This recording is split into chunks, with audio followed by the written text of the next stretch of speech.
तिलक तो भले ही वंश का पहले किया हो, लेकिन अनुप्राशन सुलोचना भाभी सा पहले वीर का ही करेंगे। ना ना, वंश को इतने सालों बाद मौका हाथ लगा है हाथ से खिलाने का।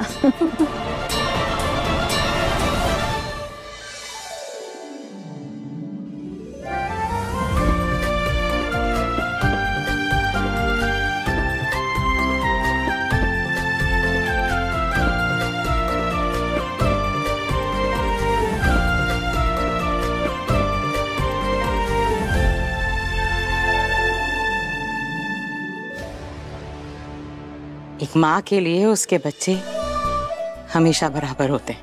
वो दो बच्चों में कभी भी भेदभाव नहीं करती। उसके लिए सब बराबर होते हैं।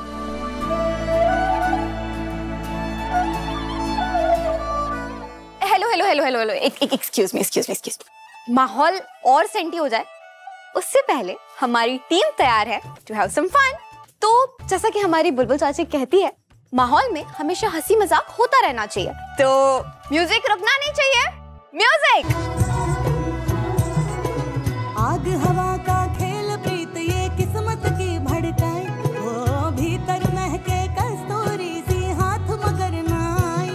हाँ तुम जो कह दो मीत सजन जी, सुलझे उलझी प्रीत सजन जी, गाँव में खुल के गीत की ओ जी मेरा बाला मैं थानेदार, ओ जी रे सुन लो मेरा बाला मैं थानेदार, ओ जी रे हिबड़ो धड़के हर सांस में, सोच सोच के मारो जी मेरा बाला मैं थानेदार, बालम जी मारो।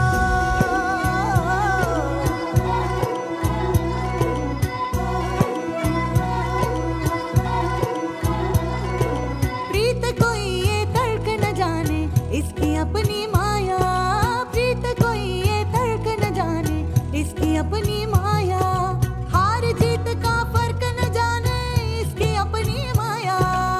इश्क की ये रीत सजन जी, क्यों खड़ा है ठीठ सजन जी, लोक लाज सब भूल के गावे मेरा बाला मैं थानेदार, ओ जी रे सुन लो मेरा बाला मैं थानेदार, ओ जी रे हिबड़ो गावे हर सांस में, जोर जोर से मारो जी मेरा बाला मैं थानेदार, बालम जी मारो।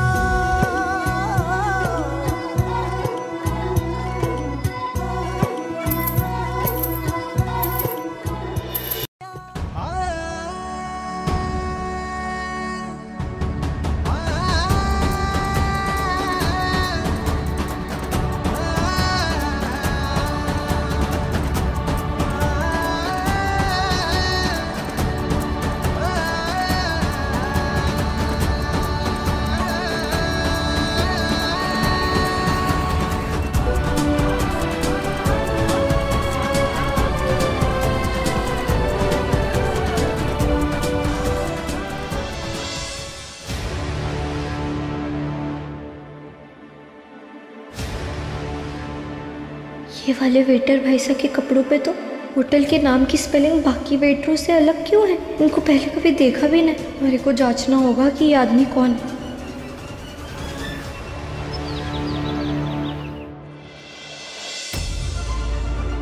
जी मैम। इसमें चिकन टिक्का है क्या? नो मैम, मैं किचन से लेकर आता हूँ मैम। हाँ ले आइए। जिस घर में काम कर रहा है उनके बारे में ये ना पता कि ये शुद्ध शाकाहारी घर है। चिकन टिक्का का तो ना पता, लेकिन दाल में जरूर कुछ काला है। चिकन टिक्का? हाँ चिकन टिक्का। आप देख, मैं थारे को मुर्गा बनाऊंगी और थारे मुंह से वो मुर्गी की जो आवाज होती है वो निकलवाऊंगी। हाँ किसने भेजा थारे को? बोल, मारे को जल्दी बनाओ और मारूंगी। बोल। आप गलत समझ रही है मैडम। अच्छा मैं गलत समझ रही हूँ? हाँ जितने भी वेटर भाई साहब और जो थारी वर्दी है उसमें कितना बड़ा फर्क है मैं पहले ही समझ गई थी। बता तू क्यों आया? देख अगर तूने सच की उल्टी ना की ना, मैं मेरे पूरे परिवार को यहाँ बुला लूंगी, फिर वो ही थारे को समझाएगी। बोल। बस बहुत हो गया। मिसेस बुलबुल वीर प्रताप सिंह। स्टॉप बुलबुल। मैं डीजीपी मनोहर राठौर हूं।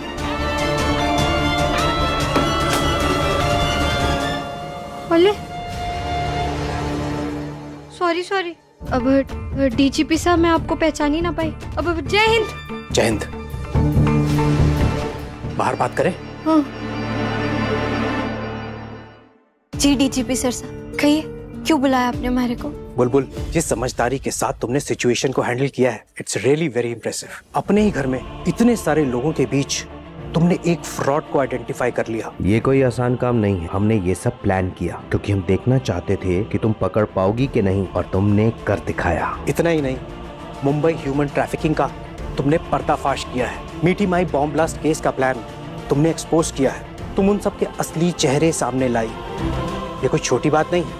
You are really very sharp. अरे थैंक यू डीजीपी सर साहब, आपका बहुत बहुत थैंक यू। ये कुछ ना है, ये बस हमारी जो 90% तेज बुद्धि है ना, उसी का कमाल है। वैसे हमारे को आपसे एक बात पूछनी थी। आप वो स्कूल में जो एनुअल डे होता है, उसके जैसे हमारे को हमारी उपलब्धियां क्यों गिना रहे हैं? क्योंकि मुझे तुम्हारी मदद की जरूरत है, हमारे देश के लिए। कई प्राचीन मूर्तियां, बेशकीमती जेवर जो हमारे देश की धरोहर है, जिनकी कीमत करोड़ों में है, उन्हें चोरी किया जा रहा है। इसके पीछे एक बहुत बड़ा और शातिर गैंग है, जिसे हमें किसी भी हालत में पकड़ना है। आजकल उनका टारगेट है अजमेर। हमारे देश के नाम और शान को बचाने के लिए तुम्हें हमारी मदद करनी होगी बुलबुल।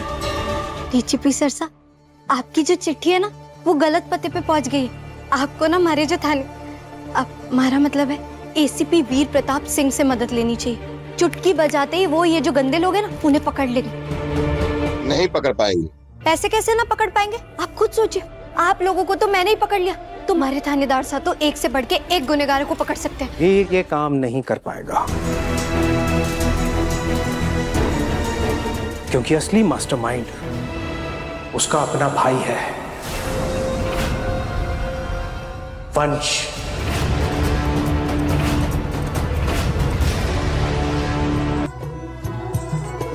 आग हवा का खेल प्रीत ये किस्मत की भड़काए, वो भीतर महके कस्तूरी सी हाथ मगर ना आई।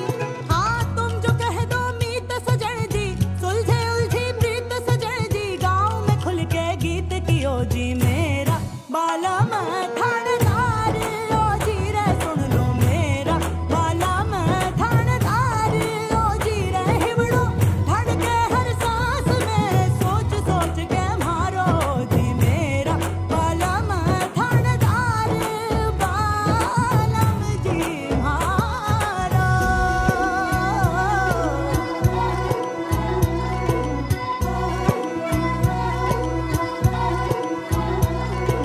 प्रीत कोई ये तर्क न जाने, इसकी अपनी माया, प्रीत कोई ये तर्क न जाने, इसकी अपनी माया, हार जीत का फर्क न जाने, इसकी अपनी माया।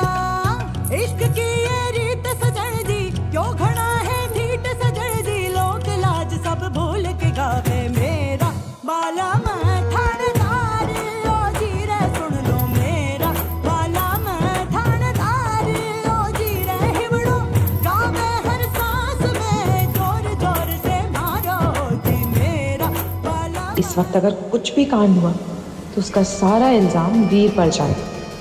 सबको यही लगेगा कि मुंह पे ये भाई भाई करता है, लेकिन असलियत में इसको वंश से बैर है। ये आप क्या कह रहे हैं डीजीपी सर साहब? ऐसा नहीं हो सकता। मैं वंश भाई साहब को जानती हूँ, आपको गलतफहमी हुई है जरूर। इंटेल की खबर पक्की है, देश के साथ गद्दारी करने वाला और कोई नहीं, वंश है हमारा प्राइम सस्पेक्ट और सबसे बड़ा खतरा।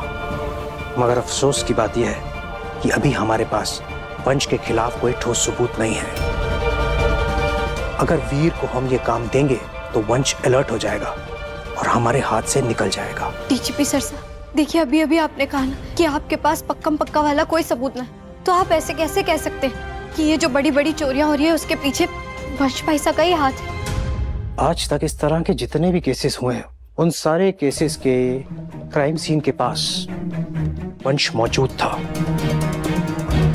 अभी जब वीर एक चोर को पकड़ रहा था तो उस चोर ने भिखारी का गेटअप लिया हुआ था और फिर अचानक वो चोर गायब हो गया। ठीक 10 मिनट बाद वंश तुम्हारे परिवार को घायल हालत में वहीं पास के एक मंदिर में मिला। एक बहुत बड़ा चोर तुम्हारे घर का हिस्सा है, इसीलिए हम चाहते हैं कि कोई ऐसा उस पर नजर रखे जिस पर उसे शक न हो, जो उसे रंगे हाथ पकड़ सके। वंश का असली चेहरा तुम्हें ही सबके सामने लाना होगा बुलबुल। डीजीपी सर साहब, माफ कर दीजिए मारे को, मैं ये काम नहीं कर सकती। देश के लिए भी नहीं।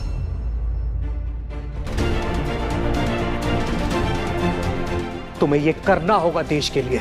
तुम्हें एक सच्चे भारतीय होने का, एक ईमानदार पुलिस वाले की बीवी होने का फर्ज निभाना होगा।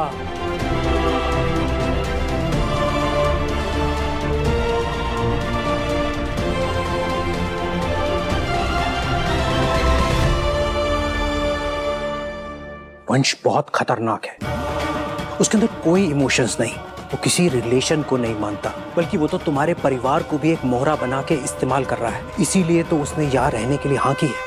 वंश वीर से नफरत करता है क्योंकि वो जानता है कि वीर ही उसके रास्ते का कांटा है। वंश सिर्फ देश के लिए नहीं, बल्कि तुम्हारे पूरे परिवार, तुम्हारे वीर के लिए भी बहुत बड़ा खतरा है। नहीं, मैं हमारे देश, हमारे परिवार और हमारे थानेदार साहब पर कोई खतरा ना आने दूंगी। आप बताइए डीजीपी सर साहब, क्या करना होगा हमारे को? मैं तैयार हूँ।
बुलबुल वीर प्रताप सिंह, अब तुम एक अंडरकवर एजेंट का काम करोगी।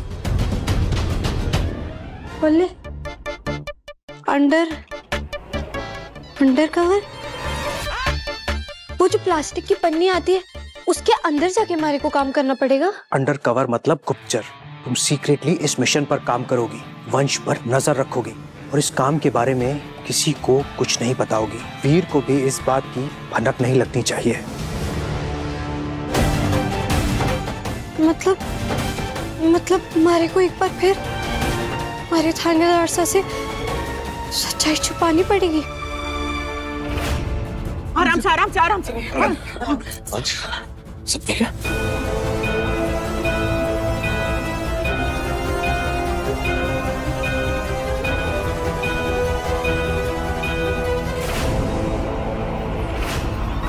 मैं तैयार हूँ डीजीपी सर साहब।